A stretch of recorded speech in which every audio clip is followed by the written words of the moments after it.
ஆண்டவர் சொல்றாரு, நீங்க இப்ப இருக்கிற இந்த தேசத்துல நீங்க இருந்தீங்கன்னா நான் உங்களை என்ன பண்ணுவேன்?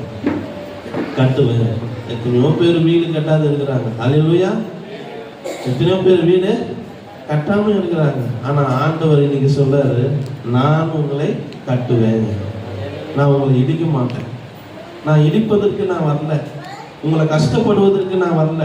உங்களை துக்கப்படுத்துவதற்கு நான் வரல.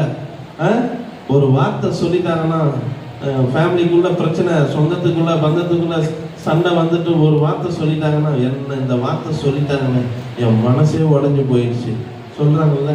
அதை தான் ஆண்டவர் சொல்றேன், நான் உங்களை இடிக்க மாட்டேங்க, நான் உங்களை கட்டுவேன்.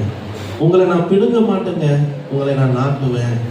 உங்களுக்கு ஏற்பட்ட தீங்குக்காக நான் என்ன பண்றேன்?